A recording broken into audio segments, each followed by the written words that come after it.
Hi. எனக்கு ஒரு tricks வேலை செஞ்சுச்சு. அத ஷேர் பண்ணிக்கணும்னு ஆசைப்பட்றேன். என்னன்னா, இப்போ நம்ம லைஃப்ல நம்ம இங்கே போனா நல்லாயிருக்கும், இந்த பொருள் வாங்குனா நல்லாயிருக்கும், இது சாப்பிட்டா நல்லாயிருக்கும் அப்படின்லாம் தோணும்ல. ஆனா அது ரொம்ப ப்ரைஸ் அதிகமா இருக்கும். அங்கே போகிறதுக்கு நமக்கு டைம் இருக்காது. அந்த மாதிரி விஷயம்லாம் இருக்குல்ல. அதெல்லாம் நடக்கணும்னா நம்ம என்ன பண்ணணும் தெரியுமா? ஒரு பேப்பர் எடுத்து எழுதணும். எழுதிட்டு அ அந்த விஷயத்த பத்தி இப்போ நம்ம ஒரு பொருள் வாங்குனோம்னா, அதோட ப்ரைஸ் என்ன? அது எங்க கிடைக்கும்? அத பத்தி எழுதணும். அதே மாரி நம்ம ஒரு ஊருக்கு போனோம்னா, அந்த ஊரு, அந்த பஸ்ஸு, எந்த பஸ்ஸில போறோமா? ட்ரெயின்ல போறோமா?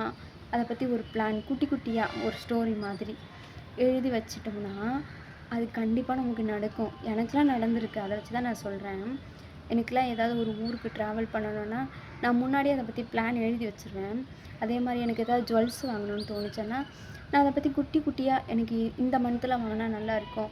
இந்த மாரி இருக்கணும் அப்படின்னு சொல்லிட்டு நான் எழுதி வைப்பேன். எல்லாத்தையும் நான் இப்படி தான் பண்ணுவேனே. எனக்கு வேணுன்றத வந்து நான் ஃபர்ஸ்ட்டு எழுதி வச்சுருவேன். அதுக்கப்புறம் நான் அதுக்காண்டி உழைப்பேன். அது எனக்கு கிடைச்சிரும்.